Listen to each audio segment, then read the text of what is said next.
Hello movie lover, कैसे हैं आप सब। तो दोस्तों, आज की मूवी बहुत ही इंटरेस्टिंग होने वाली है।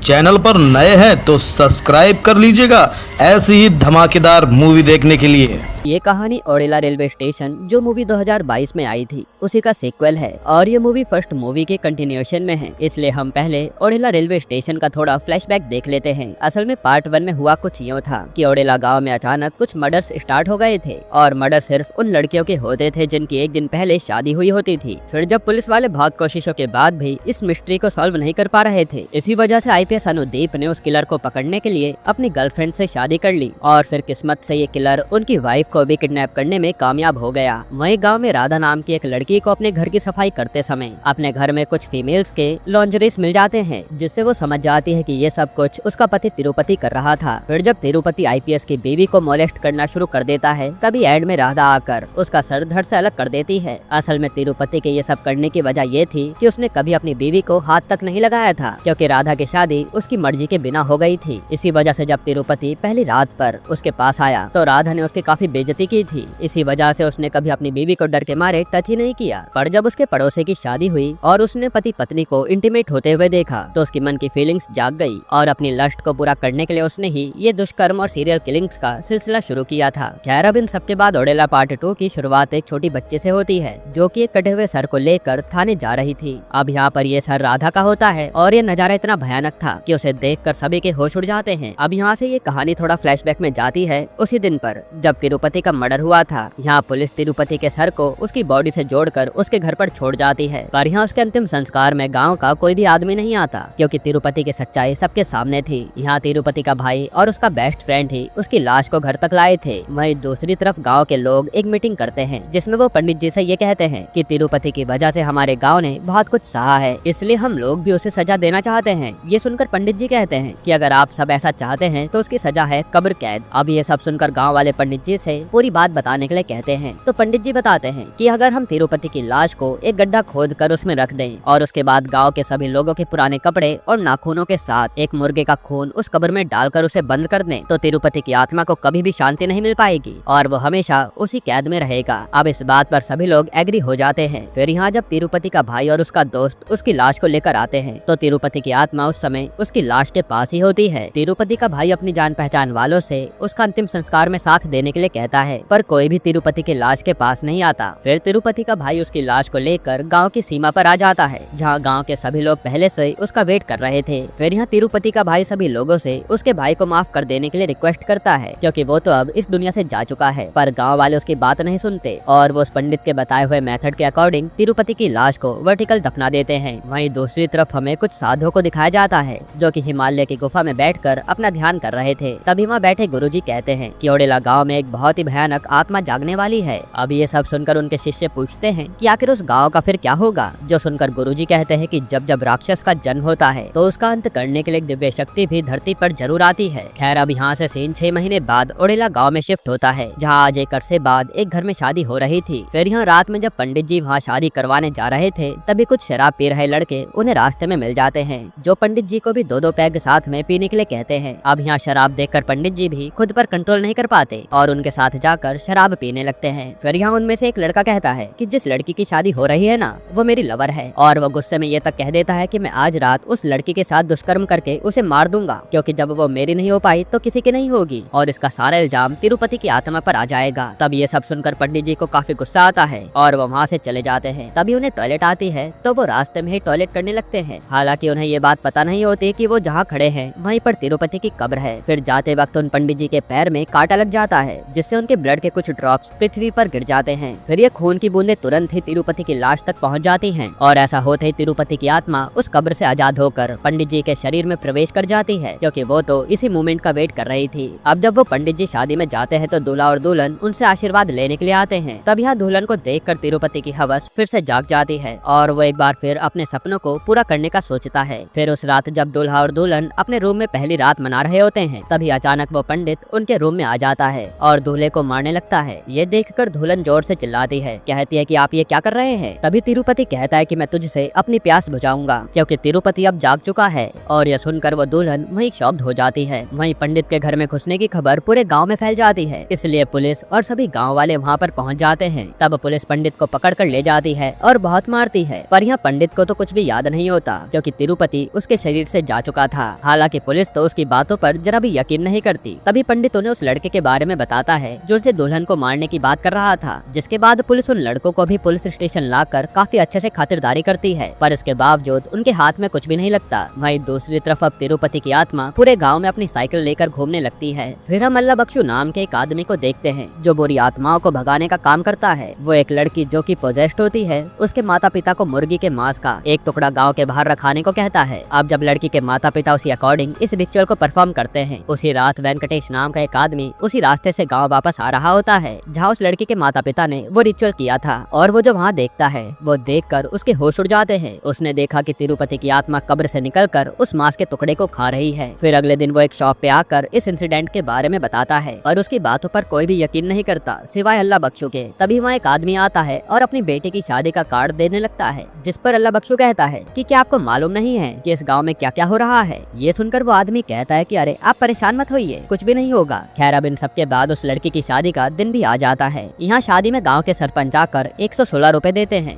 जिस पर उनकी और लड़की के पिता के बीच में थोड़ी लड़ाई हो जाती है। खैर अब शादी पूरी होने के बाद सभी घर जाने लगते हैं। तभी सरपंच रास्ते में टॉयलेट करने के लिए रुकता है, और कोइंसिडेंटली वो भी तिरुपति की कब्र के ऊपर ही होता है। पर यहाँ सरपंच को पता था कि वो तिरुपति की ही कब्र है, इसलिए वो उससे कहता है कि तिरुपति अगर आज तो जिंदा होता तो मेरी बेटी की तरह ही इसकी बेटी की भी हालत होती। तभी अचानक उस पंडित की तरह ही सरपंच के पैर में भी कांटा लग जाता है और उसके खून की बूंदें तिरुपति के कंकाल तक पहुंच जाती हैं। फिर क्या था, मौके का फायदा उठाते हुए तिरुपति सरपंच की बॉडी में घुस जाता है और नई दुल्हन के घर की तरफ चल देता है। पर यहाँ उस घर में उसे दुल्हन नहीं मिलती, क्योंकि उन लोगों ने उसकी फर्स्ट नाइट खेतों के बीच में रखी हुई थी। इधर दूल्हा दुल्हन एंजॉय कर रहे होते हैं, पर तभी सरपंच वहाँ भी आ जाता है और उस पूरे खेत को जला देता है। इसके बाद वो उस लड़के को मारकर उसकी दुल्हन के साथ बुरी तरह दुष्कर्म करके उसे भी मार देता है। फिर जब सुबह गांव वाले ये नजारा देखते हैं तो उनके होश उड़ जाते हैं। इसके बाद अब सभी गांव वाले सरपंच और उस पंडित को सभी के सामने लाकर बहुत मारते हैं। तभी अचानक अल्लाह बख्शू और वेंकटेश वहाँ आ जाते हैं और वो गांव वालों को समझाते हैं कि इसमें सरपंच और पंडित जी की कोई भी गलती नहीं है। अल्लाह बख्शू कहता है कि हम लोगों ने तिरुपति की कब्र बनाकर अपने लिए ही कब्र खोद ली है। इसके बाद वेंकटेश सभी गाँव वालों को कुछ वीडियो क्लिप्स दिखाता है, जिसमें उन्हें तिरुपति की साइकिल पूरे गाँव में घूमते हुए दिखाई देती है। अब ये सब देखकर सभी गाँव वाले एकदम से हैरान हो जाते हैं। इसके बाद अब तिरुपति के घर वाले उसकी कब्र के पास जाते हैं और उसकी पसंद का सारा सामान वहाँ रख देते हैं ताकि तिरुपति की आत्मा शांत हो जाए। फिर वो उसकी साइकिल को भी वहाँ से लेकर घर चले आते हैं। तब उनके जाते ही तिरुपति की आत्मा अपनी कब्र से बाहर आकर वो सब कुछ खा लेती है। यहाँ सभी गाँव वाले इस बात को लेकर लगभग मानने लगे थे कि तिरुपति की आत्मा सच में है। तभी उस गाँव में वहाँ का कमिश्नर आता है और वो अल्लाह बख्शू की बातों को फिजूल की बातें बताता है। वो उससे ये भी कहता है कि कहीं उसका इन सब चीजों में हाथ तो नहीं है, जिस वजह से वो गांव के सरपंच और उस पंडित को बचा रहा है। ये सब सुनकर अल्लाह बख्शू कहता है कि जो चीजें हमें दिखाई नहीं देती जरूरी नहीं है कि वो नहीं है। जिस तरह ईश्वर है उसी तरह बुरी शक्तियाँ भी हैं। पर ये सारी बातें सुनकर कमिश्नर कहता है कि ठीक है, मैं तुम्हारे इस भ्रम को ही खत्म कर देता हूँ, इसलिए आज रात में उसी कब्र के पास रुकूंगा। इसके बाद अगली सुबह जब कांस्टेबल वहाँ कमिश्नर के लिए चाय लेकर आते हैं तो वो कमिश्नर अपनी चेयर पर बैठा होता है, पर उसकी एक आंख बाहर निकली हुई थी। फिर वो कांस्टेबल जब कमिश्नर को उठाता है तो उसकी लाश चेयर से नीचे गिरती है और वो देखता है कि कमिश्नर की पूरी बैग ही छिली हुई है। इसका मतलब था कि तिरुपति की आत्मा सच में है और उसने कमिश्नर का ये हाल किया है। अब जब गांव में सभी लोगों को ये बातें पता चलती है तो सभी बहुत घबरा जाते हैं और अब उन्हें समझ नहीं आ रहा था कि वो करे क्या। तभी उन्हें तिरुपति की पत्नी राधा का ख्याल आता है जो इस समय जेल में थी। अब क्योंकि पिछली बार राधा ने ही उनके गाँव की समस्या को सुलझाया था, इसी वजह से वो एक बार फिर राधा से मिलने के लिए जाते हैं। तब सारी बातें सुनकर राधा कहती है कि हम लोगों ने इतनी मुश्किल से तिरुपति की समस्या को सुलझाया था और तुम लोगों ने फिर से उसे कब्र दंड देकर गांव में वापस बुला लिया। तब गांव वाले उससे समस्या का समाधान बताने के लिए कहते हैं। राधा उन्हें बताती है कि उसकी दादी एक बहुत बड़ी साधु थी और वो हमेशा अपने ध्यान में लीन रहती थी और राधा की बड़ी बहन भैरवी दादी से बहुत प्रभावित थी। इसी तरह से उसने दादी से एक रहस्य के बारे में जाना था। उसने जाना कि अगर कोई लड़की पीरियड स्टार्ट होने से लेकर उसके खत्म होने तक 108 बार रोज शिव जी का जाप करेगी तो उसे अनंत शक्तियाँ प्राप्त होंगी। और इसी तरह दादी के बाद भैरवी भी भगवान शिव की बड़ी भक्त बन गई। तो अब अगर उनकी कोई मदद कर सकता है तो वो बस भैरवी ही है। अब सवाल ये था कि भैरवी उन्हें कहाँ मिलेगी। ये सुनकर राधा उन्हें बताती है कि एक मंदिर है जहाँ अक्सर भैरवी उसकी दादी की याद में आती रहती है। ये सुनकर सभी गाँव वाले भैरवी से मदद मांगने के लिए उस मंदिर की तरफ जाने लगते हैं। फिर हम भैरवी से मिलते हैं जिसके पास बहुत सी शक्तियाँ थी। वो अपनी शक्तियों का इस्तेमाल लोगों की मदद के लिए क्या करती थी। अब जब गाँव वाले उससे मिलते हैं तो वो उनकी मदद करने से मना कर देती है और कहती है कि ये सब उनके खुद के कर्मों का फल है। तिरुपति वाली मुसीबत को उन्होंने खुद ही बुलाया है तो अब उन्हें खुद ही उसे निपटाना होगा। तब यहाँ गाँव वाले ये बात एक्सेप्ट करते हैं कि उनसे बहुत बड़ी गलती हो गई, इसलिए वो भैरवी से बार बार उनकी मदद करने के लिए कहते हैं क्योंकि उनके पास कोई और चारा नहीं था। तब भैरवी भी उनके साथ चलने के लिए मान जाती है। फिर यह भैरवी कंटिन्यूअसली अपने मंत्र का जाप करती रहती है और तिरुपति की कब्र के पास आती है। फिर थोड़ा जांच करके वो सभी गाँव वालों से कहती है कि हमें तिरुपति की आत्मा को कुछ समय के लिए यहीं बांधना होगा और उसके बाद उसका कपाट कर्म करना होगा। इसी तरह से उसे मुक्ति मिलेगी। जिसके बाद वो 4 नंदी की मूर्तियाँ और कुछ धागों से तिरुपति की कब्र के ऊपर एक चक्र बना देती है जिससे उसकी आत्मा वहाँ से बाहर ना निकल पाए। फिर वो सभी गाँव वालों को बताती है कि ये चक्र इसी तरह से 15 दिन तक लगा रहेगा, लेकिन अगर किसी भी वजह से ये चक्र यहाँ से हटाया गया तो गाँव में ऐसी प्रलय आएगी कि उसे कोई भी नहीं रोक पाएगा। ये सुनकर सभी गाँव वाले डिसाइड करते हैं कि अब इस कब्र के पास सभी गाँव वाले बारी बारी से पहरा देंगे। अब जब तक 15 दिन न हो जाए सभी गाँव वाले भैरवी को वहीं रुक जाने के लिए कहते हैं। वहीं गाँव में इस हलचल की खबर हर तरफ फैल चुकी थी। इसी वजह से कुछ मीडिया वाले वहाँ आ जाते हैं और रिपोर्टिंग करने लगते हैं। तभी अचानक उनका ड्रोन उस चक्र के ऊपर गिर जाता है और यहाँ जब वो रिपोर्टर अपने ड्रोन को लेने के लिए उस चक्र के पास जाता है तभी एक गाँव वाला जो इस चक्र की रखवाली कर रहा था वो उसे रोकता है। ये सुनकर वो रिपोर्टर उस समय तो मान जाता है पर रात में वो अपने ड्रोन को लेने के लिए वापस आता है। फिर यहाँ जैसे वो तिरुपति की कब्र के ऊपर आता है उसके पैर में भी कांटा लगने से अब तिरुपति की आत्मा उसके शरीर में आ जाती है। इसके बाद वो सीधा भैरवी से मिलने उस मंदिर में जाता है। उस समय भैरवी स्नान कर रही थी तो उसे ऐसी हालत में देखकर तिरुपति के होश उड़ जाते हैं। अब वो उसके साथ भी सोना चाहता था पर एक सांप उसे मंदिर के अंदर आने ही नहीं देता और तभी भैरवी भी वहाँ आ जाती है। फिर वो उसे मंदिर के बाहर से ही खदेड़ कर कहती है कि मेरे होते हुए तुम इस गाँव का कुछ भी नहीं बिगाड़ सकते। अब इस तरह का तिरस्कार देखकर तिरुपति को बहुत गुस्सा आता है और वो उस समय के लिए वहाँ से चला जाता है। फिर कुछ समय बाद गाँव वाले एक फेस्टिवल मनाने की सोचते हैं। इसी से रिलेटेड मंदिर में एक मीटिंग रखी जाती है। वहाँ डिस्कशन चल ही रहा होता है कि तभी तिरुपति की आत्मा वहाँ आ जाती है और जोर जोर से चिल्लाने लगती है। फिर जब सभी गाँव वाले बाहर आते हैं तो तिरुपति जोर जोर से हंसता है और कहता है कि मेरे होते हुए तुम लोग फेस्टिवल मना रहे हो, तुम लोगों ने मुझे कमजोर समझा है ना,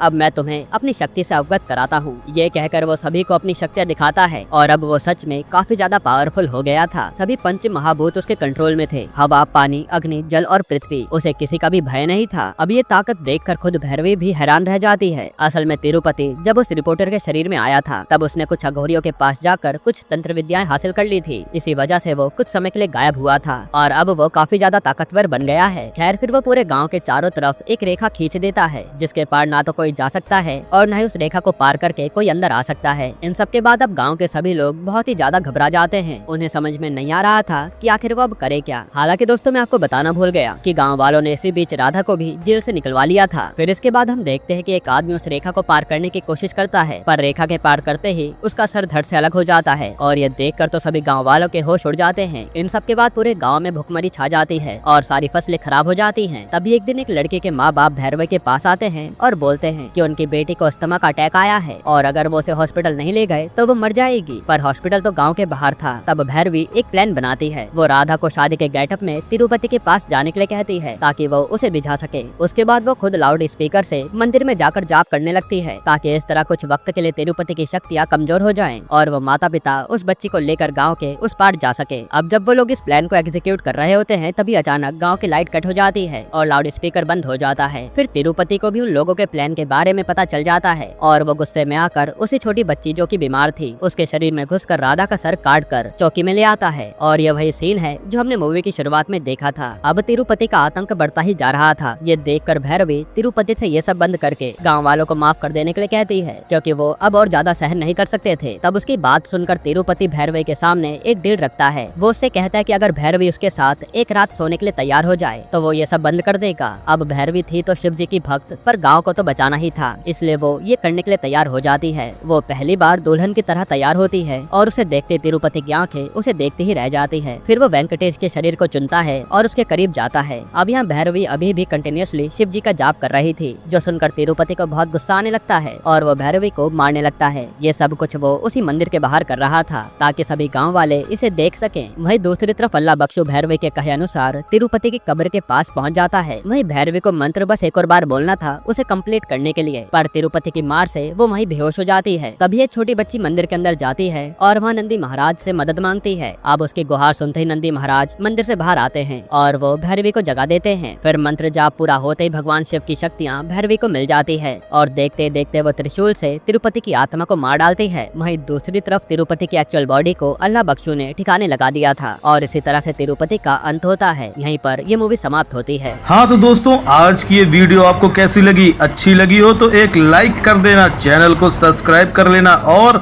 अपने दोस्तों के साथ शेयर जरूर करना। मिलते हैं नेक्स्ट वीडियो में।